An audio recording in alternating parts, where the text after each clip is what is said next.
So the NFL just announced their 2024 Hall of Fame inductees, and Devin Hester was among them, and I had to make a video about this. And I want to state for the record that I have nothing personal against Devin Hester. I enjoyed watching him play. He was an exciting player, but he might be the single worst Hall of Fame selection, not just in the history of the NFL, but in sports history among players who were solely selected for their playing career. The biggest argument among Hester supporters for him making the Hall of Fame is that he's the best returner of all time. And that's only half true. He's the best punt returner of all time, but is he the best kickoff returner of all time? No. And there's quantifiable data to prove it. In fact, you could argue that he's not even a top 5 kickoff returner of all time. But again, returning kicks is not all about just touchdowns, even though that's pretty important. It's about impact. It's about field position, right? So surely Devin Hester must have had an incredible winning percentage and won a bunch of Super Bowl rings in his career, right? Well, actually, no. He played in 156 career regular season games, and in those games, his teams had a middling 55.8% win-loss percentage. Not terrible, but not some sort of super Hall of Fame impact. But surely he at least won one Super Bowl ring, right? Well, no, actually, he never won a Super Bowl ring. He did make a Super Bowl appearance in his rookie year, the only Super Bowl appearance of his career. And hey, he even returned a touchdown in the Super Bowl. I mean, that's surely Hall of Fame worthy, right? To return the opening kickoff of the Super Bowl for a touchdown. Wow, what an incredible scene. Hall of Fame worthy. Except 9 other players have returned a kickoff for a touchdown in the Super Bowl. And how many of them do you see being argued for the Hall of Fame? When's Percy Harvin's induction? Desmond Howard actually won Super Bowl MVP in Super Bowl 31. He's not in the Hall of Fame. Jacoby Jones had a 108-yard kickoff return in Super Bowl 47 and comparable career receiving stats to Devin Hester, and he's not anywhere near the Hall of Fame. All in all, Devin Hester had 20 career return touchdowns, which is the all-time record. 20 touchdowns. As far as I know, special teams touchdowns aren't worth any more points than receiving touchdowns, rushing touchdowns, or any other type of return touchdowns, defensive, what have you. So this obsession with Hester being quote-unquote the best return man ever, be able to get him into Canton, I don't understand it. So let's look at what happened when Hester tried to be an every down player. He finished his career tied for 600th all-time in receptions with 255. He finished 551st all-time in receiving yards, tied for 735th in touchdown catches, right with Darius Hayward-Bay. Once you include his return touchdowns, he moves all the way up to being tied for 510 all-time in total touchdowns. Simply put, there are literally hundreds of players that I would have chosen before I would even think about putting Hester into the Hall of Fame. To really drive the point home, let's compare Hester's career receiving stats to some other receivers and tight ends who are currently eligible for the Hall of Fame, but not in the Hall of Fame. This is fucking disgusting. All because of what? A couple return touchdowns? Reggie Wayne won a Super Bowl. Torrey Holt won a Super Bowl. Hines Ward won 2 Super Bowls. So this entire impact shit that you have for Hester is complete and total nonsense. And you got other guys, Sterling Sharp, Henry Ellard. There's a boatload of receivers that were leaps and bounds better than Devin Hester and had more of an impact than Devin Hester that will never sniff the Hall of Fame or have yet to get into the Hall of Fame. And for some reason that bugs me. My simple argument is this. You can say he's the best returner of all time, but the best returner of all time to me still isn't more worthy of a Hall of Fame induction than the 100th best receiver of all time or the 200th best receiver of all time or even the 300th best receiver of all time. Simply put, if you're not good enough to be an effective every down player, you don't belong in the Hall of Fame. How can you be good enough for the Hall of Fame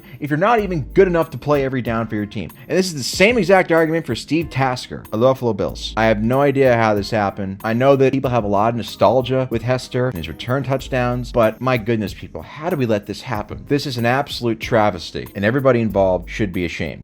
Doesn't anyone notice this? I feel like I'm taking crazy pills!